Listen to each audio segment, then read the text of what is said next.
ನಮಸ್ಕಾರ ವೀಕ್ಷಕರೇ, welcome to unfold AI. ಇವತ್ತು ನಾವು ಕರ್ನಾಟಕದ ಒಂದು ವಿಸ್ಮಯಕಾರಿ ಜಾಗಕ್ಕೆ ನಿಮ್ಮನ್ನ ಕರ್ಕೊಂಡು ಹೋಗ್ತೀವಿ. ಅದೇ ಗದಗ ಜಿಲ್ಲೆಯ ಗಜೇಂದ್ರಗಡವಿರೋ ಪುರಾತನ ಕಾಳಕಾಳೇಶ್ವರ ದೇವಸ್ಥಾನ. ಗಜೇಂದ್ರಗಡ ಅಂದ್ರೆ ನಮಗೆ ಗಾಳಿಪಟಗಳ ನಾಡು ಅನ್ನೋದು ಗೊತ್ತು. ಸಾವಿರಾರು ಗಾಳಿಯಂತ್ರಗಳು ಇಲ್ಲಿರೋದು ನಮಗೆಲ್ಲ ಪರಿಚಿತ. ಆದ್ರೆ ಈ ಗಿರಿಶಿಖರದ ಮೇಲೆ ನೆಲೆಸಿರೋ ಕಾಳಕಾಳೇಶ್ವರ ಸ್ವಾಮಿಯ ಮಹಿಮೆ ಮಾತ್ರ ಅನನ್ಯ. ಈ ವಿಡಿಯೋದಲ್ಲಿ ನಾವು ಈ ದೇವಸ್ಥಾನದ ಅತಿ ದೊಡ್ಡ ರಹಸ್ಯವಾದ ಅಂತರಗಂಗೆ ಬಗ್ಗೆ ಮಾತಾಡ್ತೀವಿ. ಗದಗ ಅಂದ್ರೇನೆ ಫುಲ್ ಬಿಸಿಲು, ಆದ್ರೆ ಅಂತಹ ಒಣ ಹವೆಯಲ್ಲೂ ಈ ಬೆಟ್ಟದ ಮೇಲೆ ಸಣ್ಣ ನೀರಿನ ಧಾರೆ ನಿರಂತರವಾಗಿ ಹರಿಯುತ್ತಲೇ ಇರುತ್ತೆ.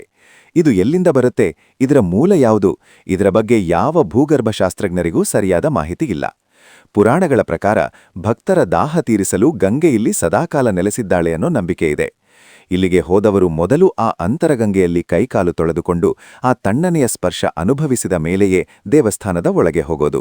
ದೇವಸ್ಥಾನದ ವಾಸ್ತುಶಿಲ್ಪ ಕೂಡ ತುಂಬಾ ಸುಂದರವಾಗಿದೆ. ಚಾಲುಕ್ಯರ ಕಾಲದ ಶೈಲಿಯನ್ನ ಇಲ್ಲಿ ಕಾಣಬಹುದು. ನೀವು ಈ ಬೆಟ್ಟದ ತುದಿಗೆ ನಿಂತು ನೋಡಿದ್ರೆ ಇಡೀ ಊರು ಹಸಿರಾಗಿ ಕಾಣುತ್ತೆ.